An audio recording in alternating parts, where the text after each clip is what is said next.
YouTube, today we're doing a video on my dad's custom Harley.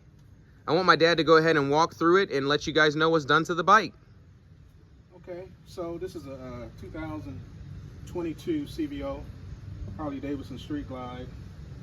Bought it brand new and knew there were some things that I wanted to do to it to kind of, make it my own, put my own little spin on it. And I guess the thought is to have something that wasn't necessarily over the top, but I wanted it clean. I wanted, it to be something that if I was on Harley's board, right, that I would tell them that, we should do some sort of build that would get, a lot of attention. And that would be as OEM as possible, close as possible. This is not OEM, but if Harley was to have done a custom, right, build, this would be it. A lot of folks think it's black. It's not. It's actually blue. But it looks black in certain lighting, especially if I'm in the shade. You can see how blue the paint is in the sun. So really, to tell you the truth, the bike was completely, well, I don't want to say disassembled, but to a certain extent, right? The old bags came off, the fenders came off, the OEM stock piece, side pieces came off, as well as putting a new rake on the bike that allowed that 26-inch wheel to be put in place. There were kind of a lot of little things that needed to happen, but I'll start from the rear, and I know you've done another video on this, but again, just wanted to give you a little something extra. Yep. Right? So got extended bags that go out about 10 inches. Kind of gives the bike a little extra flavor to it. With a big wheel on the front, you don't want that small rear end and small bags back there because it doesn't look balanced.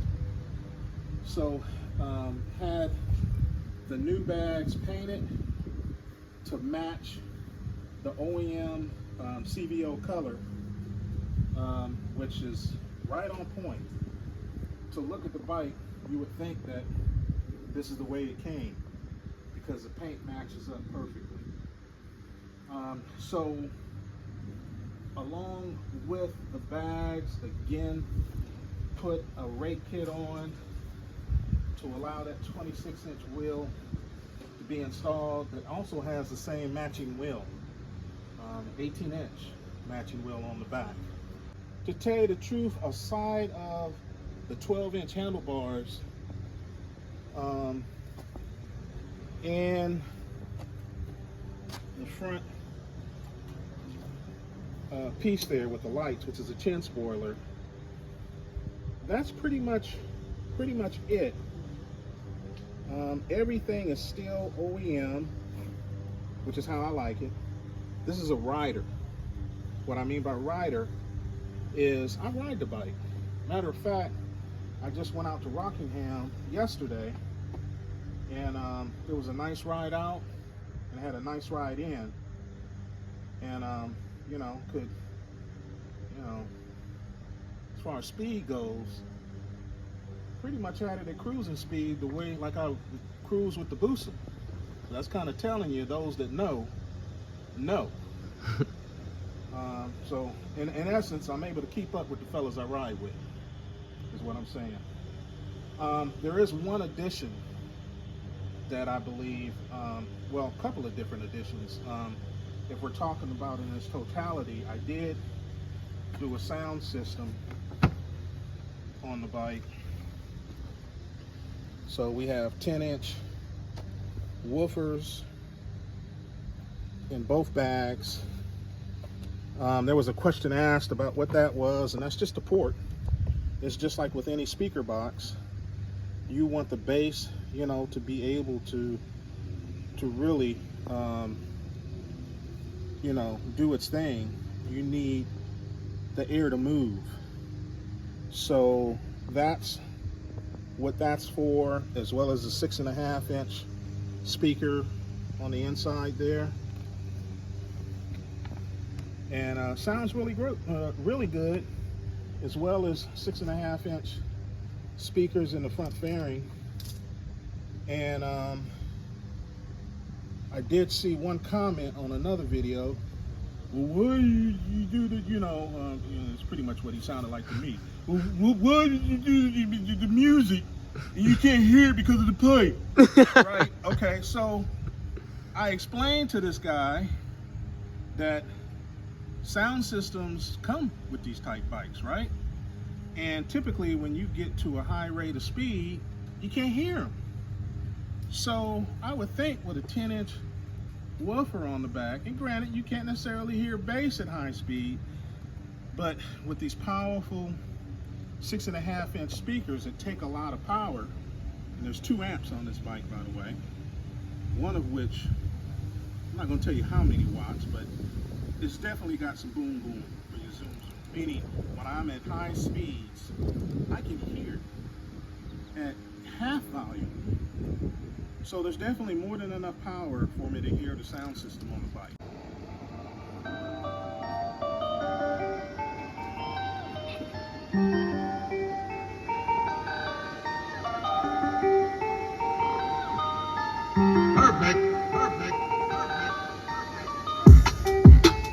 Dang, I didn't know the bass dropped like that. You could use this for a street party. You can have a whole street party right now. That's not even halfway up. Dang. That's crazy. You don't even need a DJ. All you need is this bike. That's fire.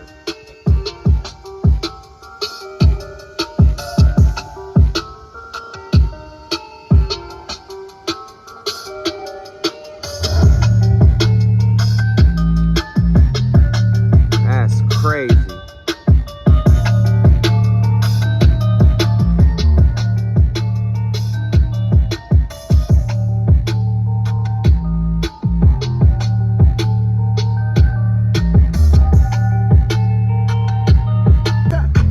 Let's put a bass drop.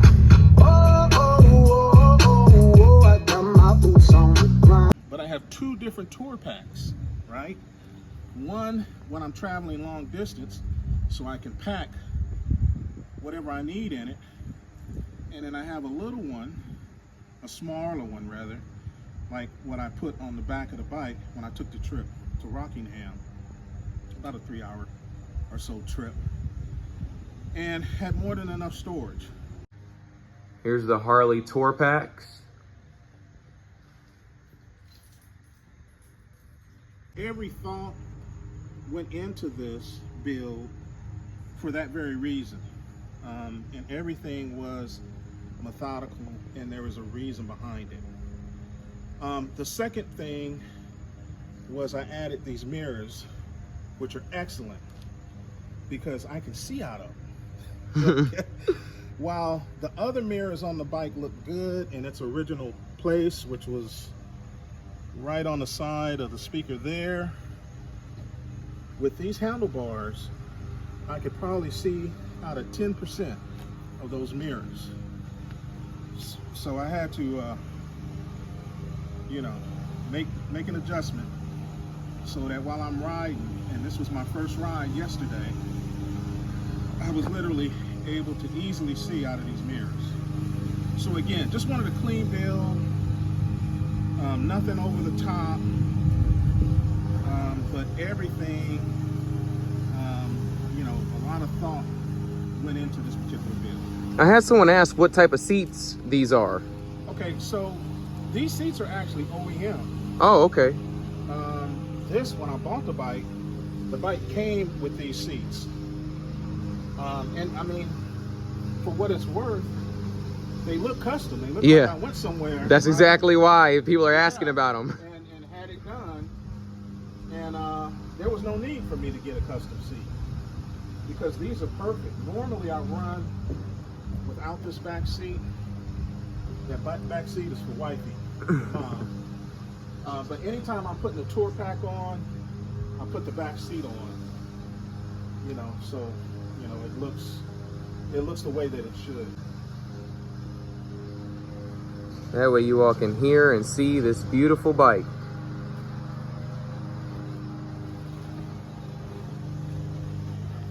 Now, this will be a cold starter.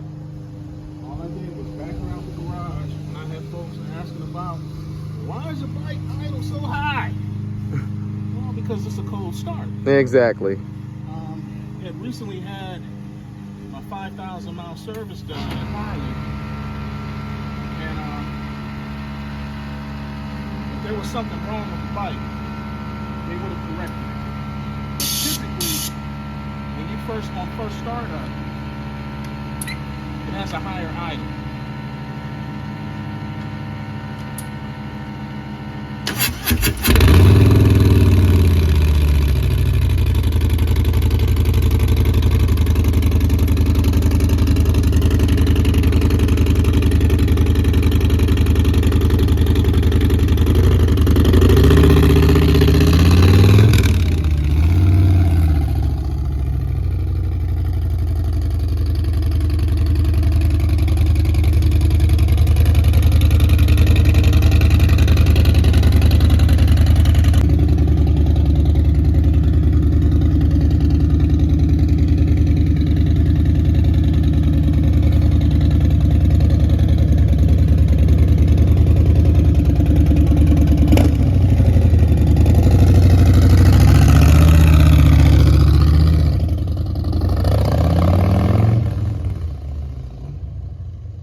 That's a nice bike. Yes, it is, baby.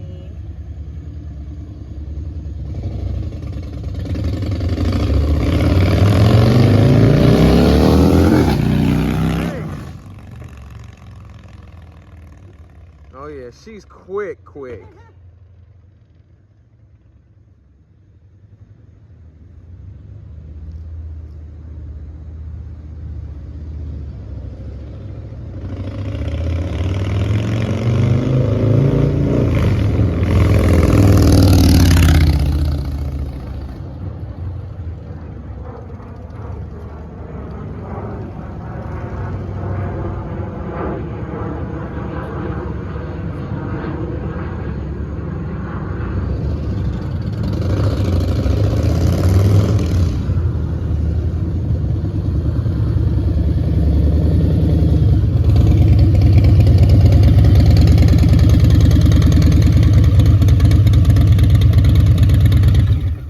But I hope you guys enjoyed this episode of Two Wheel Family. I'm happy you guys were able to check out my dad's custom Harley. Just know we love you all. Until next time, peace.